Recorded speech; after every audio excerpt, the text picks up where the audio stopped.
কেন্দ্রের কোনটা কোনটা রাজ্যের কে ড্রেজিং করবে এইগুলো দেখুন, প্রত্যেক বছরে বন্যা হয়, আর বন্যার ঠিক সময় যখন পশ্চিমবঙ্গ সরকার ব্যর্থ হয়, পশ্চিমবঙ্গ সরকারের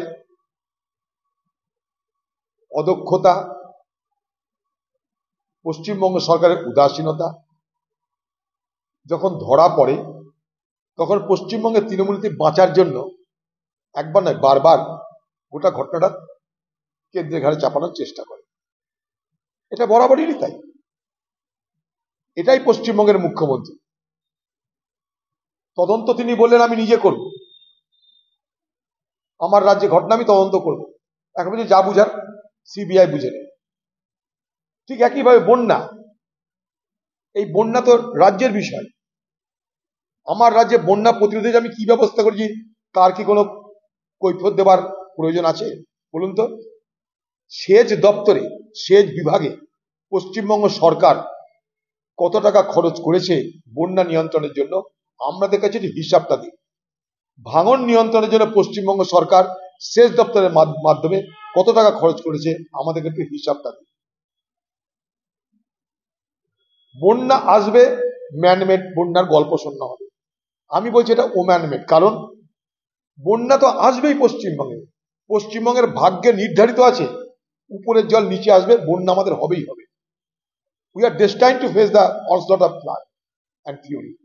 এটা আমাদের হতেই হবে, কারণ নিচের রাজ্য আমরা। পাহাড়ে জল হলে সমতলে পড়ে, পশ্চিমবঙ্গের নিচে, ফলে উপরে জল হলে নিচে আসবে, এটা তো জানি আমরা। কিন্তু আজ পর্যন্ত পরিকল্পনা কোথায়? এই মুর্শিদাবাদ জেলায় কাঁদি মাস্টার প্ল্যান প্রণব মুখার্জিকে ধরে বহু বছর আগে করে দিয়েছিলাম, কই ঘাটাল হয়েছে এখনো পর্যন্ত? পশ্চিমবঙ্গের নদীর যে জল, সেই নদীর জল কিন্তু সম্পদ হতে পারে আমাদের, যদি সেচ দপ্তরকে ঠিক মতন আমরা কাজে লাগাতে পারি। সেখানে তো চুরি ছাড়া কোনো গল্প নাই, টাকা মাটি, মাটি টাকা ছাড়া কোনো গল্প নাই সেখানটায়। আজকে যখন বন্যা আসছে, এখন মুখ্যমন্ত্রী জলের মধ্যে পায়ের পাতা ভিজিয়ে বাংলার মানুষের কাছে তিনি সহানুভূতি আদার চেষ্টা করছেন, অথচ এই জল যখন নামবে তার হাত থেকে বাংলার মানুষকে রক্ষা করার জন্য তার কাছে কোনো ব্যবস্থা নেই। আচ্ছা বলুন তো, আগাম সতর্কতামূলক ব্যবস্থা হিসাবে এই সরকার বন্যা প্লাবিত যে সমস্ত এলাকা আজ দেখতে পাচ্ছি, সেখানকার মানুষজনকে কি অন্য জায়গায় এভাকুয়েট করেছিল, সরিয়ে নিয়ে গেছিল? তাকে এটাও জানা ছিল না যে বন্যা হতে চলেছে। এখন তিনি ঝাড়খণ্ড আর বাংলার বর্ডারকে সিল করে দিচ্ছেন, দেখাচ্ছেন দেখেছো আমি কত প্রতিবাদ করছি, কত বিরোধিতা করছি। প্রশ্ন আমার, বন্যা জল কি বর্ডার দিয়ে ঢুকবে ট্রাকে চেপে?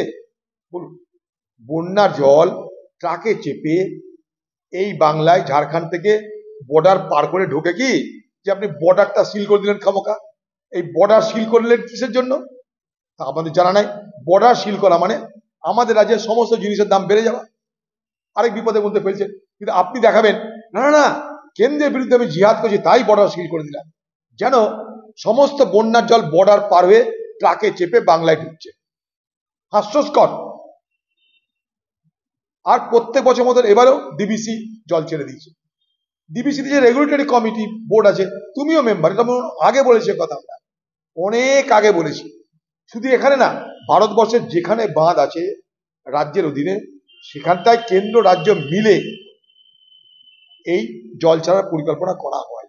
এটা এখানে না, ইউনিভার্সাল মেকানিজম, এটা সর্বত্র। সে দক্ষিণ ভারতেও যা হবে, পূর্ব ভারতেও তাই। অতএব মুখ্যমন্ত্রী কথা বলা মানে আমি তাকে প্রথমে বলতে চাই, আপনি একজন ডাহা মিথ্যাবাদী, কারণ আপনার অজান্তে কিচ্ছু হয়।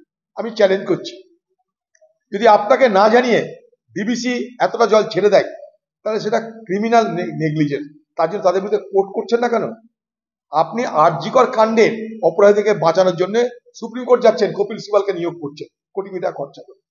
তো এই যে জল ছেড়ে দিল বাংলার মানুষকে না জানিয়ে, সেই জলে আমাদেরকে ডুবিয়ে মারা হচ্ছে, এটা তো অনেক বড় অপরাধ।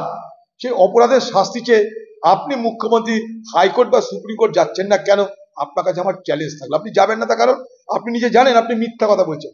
ডাহা মিথ্যাবাদী বাংলার মুখ্যমন্ত্রী আরেকবার প্রমাণ করলেন।